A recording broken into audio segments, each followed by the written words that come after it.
අද ඔයාලට කියලා දෙන්නේ මේ විදිහට හිඳෙන්න කොහොමද පරිප්පු ව්‍යංජනයක් හදන්නේ කියලා. කිරි දාන්නේ නැතුව හරිම ලේසි, දන්න අයත් ඇති. ඒ වුණාට නොදන්න අයගේ දැන ගැනීමට මේ විදිහට කොහොමද හදන්නේ කියලා කියන්නේ. මේකේ හොදි නැහැ. මේ අපිට ගමනක් යනකොට ගෙනියන්න එහෙම පුළුවන් නරක වෙන්නේ නැතුව. ඉතින් මේ විදිහට පරිප්පු ව්‍යංජනයක් හදන්නේ කොහොමද කියලා තමයි ඔයාලට අද කියලා දෙන්නේ. ඔයාලා මගේ channel එක subscribe කරලා නැත්නම් දැන්ම subscribe කරන්න. ඔයගොල්ලන්ගේ රසවත් අදහස පහලින් කමෙන්ට් කරන්න. අපි බලමු කොහොමද මේක හදන්නේ කියලා. මේක හදාගන්න ඕන වෙනවා පරිප්පු කෝප්පයක් මේ හොදලා අරන් තියෙන්නේ. පරිප්පු මේ විදිහට හොදාගත්ත පරිප්පු ඕනේ. ඊට අමතරව ඒකට වතුර දාලා තම්බ ගන්න අපිට වතුර ඕන. ඊට පස්සේ ලුණු කෑල්ලක් කරපිංචිත්තක් අමිරිස් කරලක් සුදු ලුණු බික් 5ක් විතර කපාගෙන තියෙනවා. සේර ඉත්තක් තියෙනවා. ඊට පස්සේ කහ ලුණු කෑලි මිරිස් වමනා තරමට අබතේ හැඳි භාගයක් විතර ඕනේ. මුලින්ම අපි කරන්නේ මේ හොදාගත්ත පරිප්පු එකට වතුර දාලා ලිපේ තියා ගන්නවා. මේ විදිහට වතුර දාලා අපි මේක ලිපේ තියා ගන්නවා තැම්බෙනකම්.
දැන් මේ පරිප්පු හොඳට තැම්බිලා තියෙන්නේ. මේ විදිහට වතුරත් පොඩ්ඩක් ඉතුරු වෙලා තියෙනකොටම අපි වෙන භාජනයකට අස් කර ගන්න ඕනේ.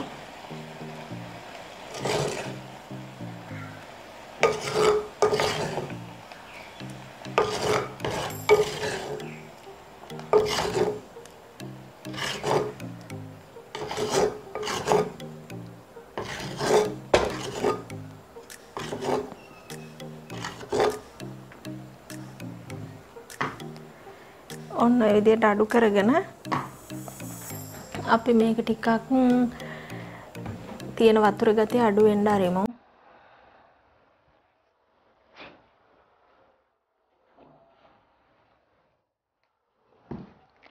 වතුර ගතිය අඩු වුණාට පස්සේ අබතේ හැඳි භාගයක් විතර අරගෙන ඔහොම දාන්න ඕනේ.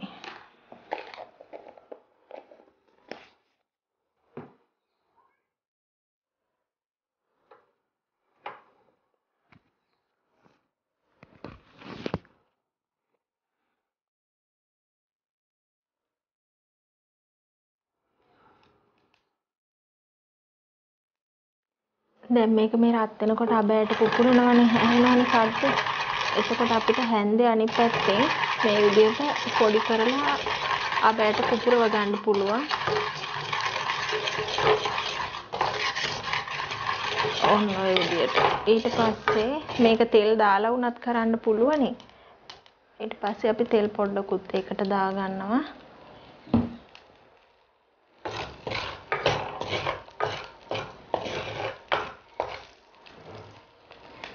තෙල් ටික දාලා අපේ මේ සුදු ලුණු, සේර, ලුණු, අමු මිරිස් කරපිංච හැමදේම අපි මේකට එකතු කරගන්නවා.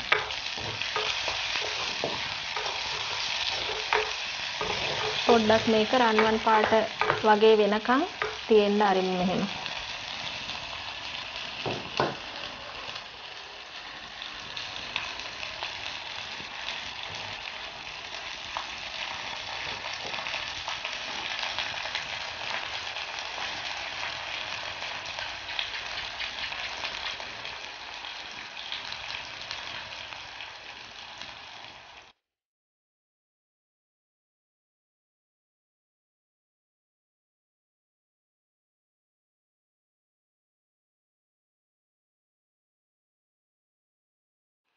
දැන් මේක රන්වන් පාට වෙන්න බැදීගෙන ඉන්නේ.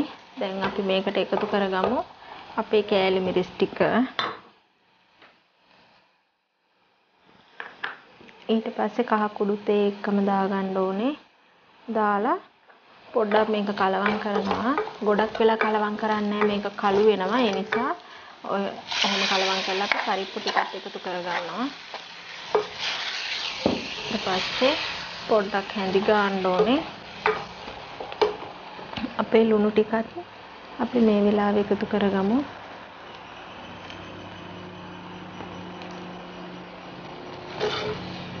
ඔය විදිහට කලවම් කරගන්න ඕනේ.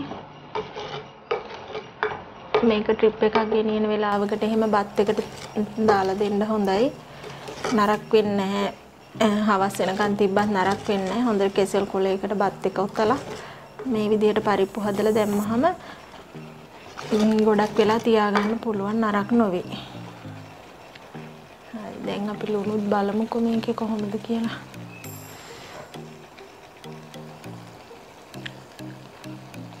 ලුණු ඇති. දැන් අපි ලිප ඕෆ් කරගෙන කෑමට ගන්න පුළුවනි.